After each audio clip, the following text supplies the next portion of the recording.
profil pelajar Pancasila sebagai bagian dari kurikulum Merdeka, dan tema kita untuk P5 yang pertama untuk kelas 10 adalah kewirausahaan ya.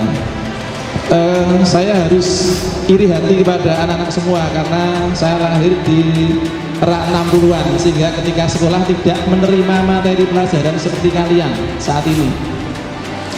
Kalian harus bersyukur karena kurikulum sekolah kita saat ini dan kurikulum nasional memberikan ruang gerak bagi siswa seusia kalian untuk berpikir tentang kewirausahaan yang pada masa waktu saya SMA dulu itu di awang-awang ya, tidak pernah terpikirkan ya.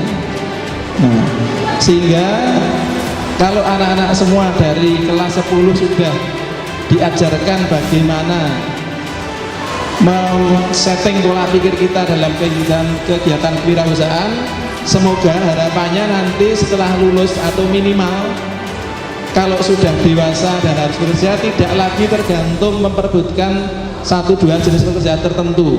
Jadi ada poinnya, yang pertama adalah ide kreatif. Jadi berwirausaha modalnya adalah suatu ide. Ide kreatif di sini adalah ide yang sifatnya baru, menjadi suatu pembeda dan menjadi suatu identitas buat teman-teman semuanya. Kemudian peluang itu ada semacam pangsa pasar yang bisa diperoleh. Segmen market yang akan dituju dari produknya teman-teman apa? Ya, kalau kulinernya, kalau bakmi lebih cenderung ke siapa? Seperti itu. Dan tentunya cara yang lebih baik dalam menjalankan sesuatu itu adalah suatu bentuk inovasi produk supaya usahanya tidak monoton dan berlaku jangka panjang, seperti itu. Kemudian ini adalah beberapa karakteristik para pelaku wirausaha yang harus dimiliki, mental yang harus dimiliki oleh seorang wirausahawan. Di slide berikutnya, loading lagi. Nah, ada disiplin, ada inovasi dan kreatif, jujur, bertanggung jawab, berkomitmen tinggi, kompeten, terampil, percaya diri, berorientasi pada masa depan, mandiri, realistis, suka berorganisasi, cerdas dalam finansial, dan bersedekah. Itu poinnya. Lanjut slide berikutnya Pak. Nah, ini adalah beberapa, keluarkan semua peluang wirausaha bagi pemula di era milenium seperti saat ini. Ya, saat ini Indonesia sedang bekerja keras untuk menjadi destinasi wisata halal terbesar di dunia. Itu kenapa Pak Jokowi sangat gencar sekali untuk melakukan promosi terkait atau fasilitasi dengan sertifikasi halal. Nah, ini buat para pelaku-pelaku kuliner yang namanya legalitas usaha itu sangat penting sekali.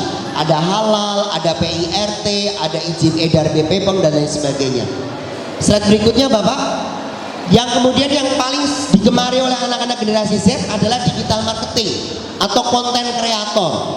Nah, konten kreator ini yang paling simpel, tinggal menggunakan gadget atau handphone, membuat konten, di-share di sosial media, bisa mendatangkan income.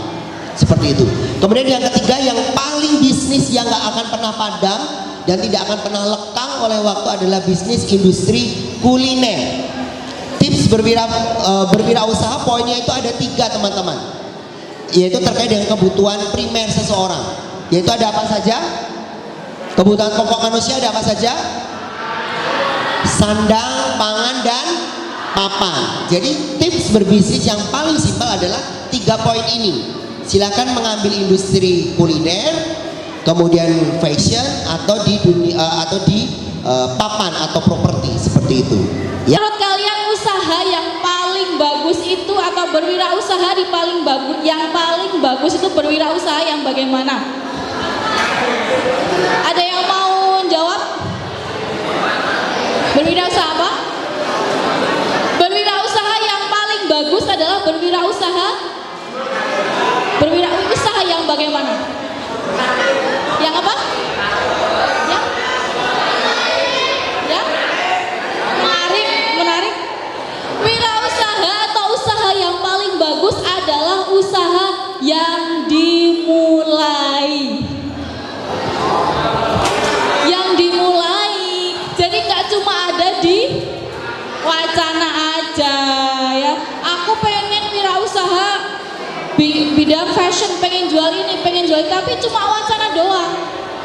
Jadi usaha yang paling baik adalah usaha yang dimulai, harus berani memulai.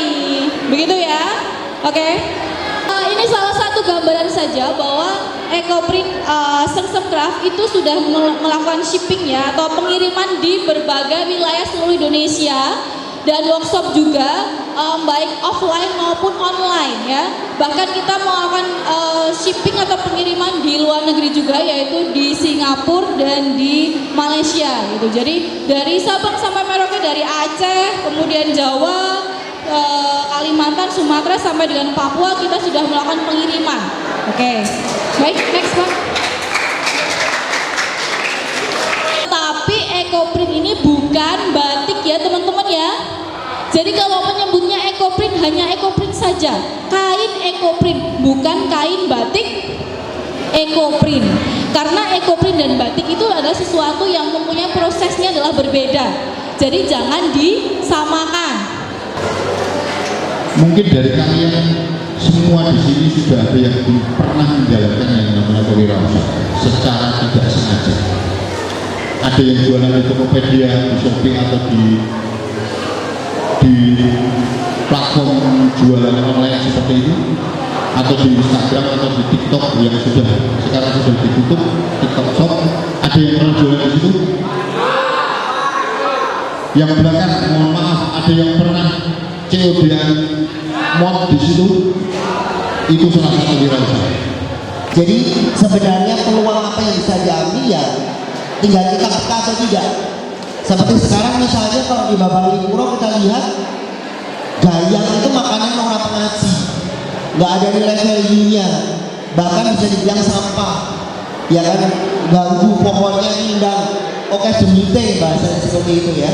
Tapi ketika gayang ini menjadi satu bentuk olahan yang paling simpel mungkin keripik atau mungkin dibuat tepung kemudian menjadi brownies, akan menjadi nilai value yang lebih tinggi dan ada dampak ekonomi kepada masyarakat. Orang yang sebelumnya merasa terganggu dengan pohon gayang yang selama ini mungkin tumbuhnya mungkin di pinggir sungai, akhirnya mempunyai nilai value atau nilai jual yang tinggi seperti itu. Ya ini tadi pesta gemelas loh dibersihkan. Jadi dulu ketika saya mengajar di sekolah, saya tidak hanya mengajar pelajaran sejarah, tapi saya juga mengajar mata pelajaran prakarya dan kewirausahaan. Di situ saya belajar mengenai Ekoprint.